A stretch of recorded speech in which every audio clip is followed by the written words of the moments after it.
Hi friends, இந்த வீடியோவில் நம்ம ஸ்னோமேன் எப்படி மேக் பண்ணுறதுன்னு பார்க்க போகிறோம். ஸ்னோமேன் பண்ணுறதுக்கு ஃப்ரெஷ்ஷான ஸ்னோவில் தான் பண்ண முடியும். ஐஸாக ஃபார்ம் ஆயிடுச்சுன்னா எதுவும் பண்ண முடியாது, ஹார்ட் ஆயிரும். நம்ம மாவு உருட்டுற மாதிரி நம்ம ஸ்னோ எல்லாத்தையும் சேர்த்து பிசைஞ்சு பால் மாதிரி செஞ்சோம்னா அது நிற்காது. இது மாதிரி ரோல் பண்ணி தான் கொண்டுட்டு போகணும். ரோல் பண்ணோன்னா ஒரு பால் மாதிரி ரெடி ஆயிடுச்சு இல்லையா?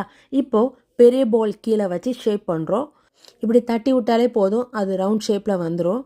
எக்ஸஸாக உள்ள ஸ்னோலாம் வெளியே போய் அப்படியே ஒரு ஷேப்புக்கு வந்துடும்.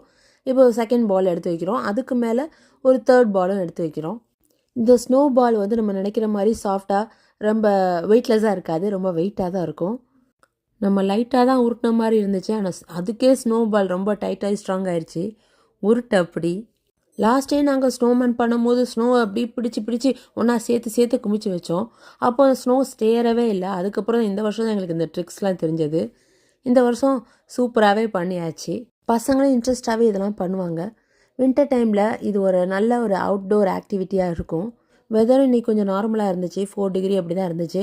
அதனால் மேக் பண்ணுறது ஈஸியாக இருந்துச்சு. அதுக்கப்புறமா பண்ண ஸ்னோமேனுக்கு கண், மூக்கு, கை இதெல்லாம் வச்சு டெக்கரேட் பண்ணி சூப்பராக முடிச்சிட்டாங்க. இதை பண்ணிவிட்டு வீட்டுக்குள்ளே போகிறதுக்குள்ளேயே சிறுசு அதை உடச்சிருச்சு. உங்கள் வீட்டில் சிறுசுலாம் எப்படின்னு சொல்லிட்டு கமெண்ட்டில் சொல்லுங்கள். தேங்க்யூ.